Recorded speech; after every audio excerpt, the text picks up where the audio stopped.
ಮಾನ್ಯ ನರೇಂದ್ರ ಮೋದಿಜಿಯವರು ಏನು ಮಾತು ಕೊಟ್ಟಿದ್ರು 33% MLA ಹಾಗೂ ಲೋಕಸಭಾ ಕ್ಷೇತ್ರಗಳಲ್ಲಿ ಮಹಿಳಾ ಮೀಸಲಾತಿ ಜಾರಿ ಆಗ್ಬೇಕನ್ಬಿಟ್ಟು ಏನು ಲೋಕಸಭೆಯಲ್ಲಿ ಮತಕ್ಕಿಟ್ಟಾಗ 278 ಮಹಿಳಾ ಮೀಸಲಾತಿ ಪರವಾಗಿ ಬಂತು, 211 ಮೀಸಲಾತಿ ವಿರೋಧವಾಗಿ ಬಂತು. 78 ಮತಗಳು ಎರಡು ಕಡೆ ಇದ್ರೆ ನ್ಯೂಟ್ರಲ್ ಆಗಿ ಬಂತು. ಇವತ್ತು ಬಾಬಾ ಸಾಹೇಬ್ರ ಏನು ಸಂವಿಧಾನ ಬುಕ್ಕನ್ನ ಇಟ್ಕೊಂಡು ಒಪ್ಪು ರಾಹುಲ್ ಗಾಂಧಿ ಅವರು ಅದರಲ್ಲಿ ಒಂದೇ ಒಂದು ಪರಿಚಯದ ನಾವು ಓದಕ್ ಬರಲ್ಲ, ತಿಳ್ಕೊಂಡಿಲ್ಲ. ಅದು ಒರಿಜಿನಲ್ ಸಂವಿಧಾನ ಅಥವಾ ಏನು ಅಂತ ನಾವು ತಿಳ್ಕೊಬೇಕಾಗ್ತದೆ. ಸಂವಿಧಾನಕ್ಕೆ ಇಡೀ ಪ್ರಪಂಚದಲ್ಲಿ ಶ್ರೇಷ್ಠವಾದಂತಹ ಗೌರವ ಇದೆ. ಭಾರತ ದೇಶದಲ್ಲ, ಪ್ರಪಂಚದಲ್ಲಿ ಮಾನ್ಯ ಬಾಬಾ ಸಾಹೇಬ್ ಅಂಬೇಡ್ಕರ್ ಅವರು ಬರುವಂತಹ ಸಂವಿಧಾನಕ್ಕೆ ಪ್ರತ್ಯೇಕವಾದಂತಹ ಸ್ಥಾನಮಾನ ಇಡೀ ಪ್ರಪಂಚ ಕೊಟ್ಟಿದೆ.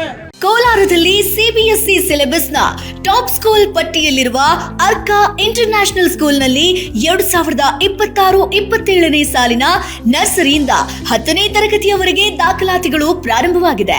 ಹೈಟೆಕ್ ಸ್ಕೂಲ್ ಬಿಲ್ಡಿಂಗ್, ಆಟದ ಮೈದಾನ, ನುರಿತ ಶಿಕ್ಷಕರು ಹಾಗೂ ವಿದ್ಯಾರ್ಥಿಗಳಿಗೆ ಕ್ರೀಡಾ ತರಬೇತಿ ಜೊತೆಗೆ ಸುರಕ್ಷಿತ ಬಸ್ ವ್ಯವಸ್ಥೆ ಕಲ್ಪಿಸಲಾಗಿದೆ. ನಿಮ್ಮ ಮಗುವನ್ನ ದಾಖಲು ಮಾಡೋದಕ್ಕೆ ಹಿಂದೆ ಭೇಟಿ ನೀಡಿ. Arka international school, Maderahalli. ಸಂವಿಧಾನದ ಅಡಿಯಲ್ಲಿ ಇವತ್ತು ಮಹಿಳೆಯರಿಗೆ ಮೀಸಲಾತಿ ಕೊಡಲೇಬೇಕನ್ನೋದಿದೆ. ಅದನ್ನ 70 ವರ್ಷಗಳಿಂದ ಆಳ್ವಿಕೆ ಮಾಡಿದಂತ ಕಾಂಗ್ರೆಸ್ ಸರ್ಕಾರ ಜಾರಿ ಮಾಡಕ್ಕಾಗ್ಲಿಲ್ಲ.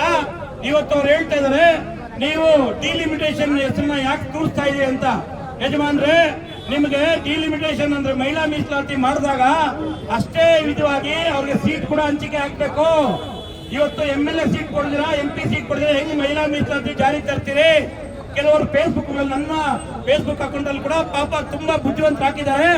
ಇವರು ಉತ್ತರ ಭಾರತಕ್ಕೆ ಒಂಥರ, ದಕ್ಷಿಣ ಭಾರತಕ್ಕೆ ಒಂಥರ, ಎಲ್ಲಾ ರಾಜ್ಯಗಳಲ್ಲಿ ಏನು ಸೀಟ್ ಇದೆ ಪಾರ್ಲಿಮೆಂಟ್ ಸೀಟ್ಗಳು ಅದಕ್ಕೆ ಅರ್ಧ ಪಟ್ಟು ಹೆಚ್ಚಾಗಿದೆ.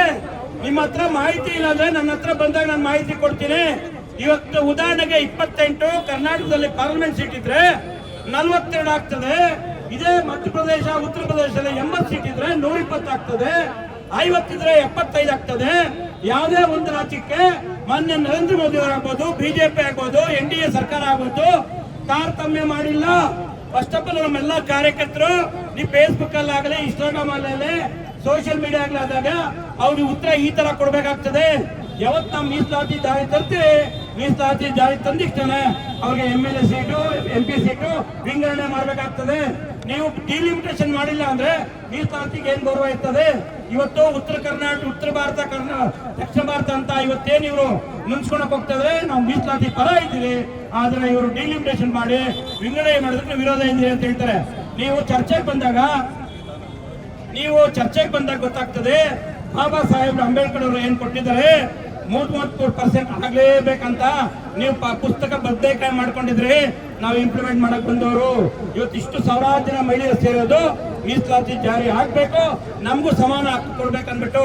ಆ ಕಾರಣಕ್ಕೆ ಕೋಲಾರ ಜಿಲ್ಲಾ ಬಿಜೆಪಿ ಇವತ್ತೇ ನಾವು ಹೋರಾಟ ಮಾಡ್ತಾ ಇದ್ರಿ. ಇದು ಸಾಂಕೇತಿಕ ಧರಣಿ.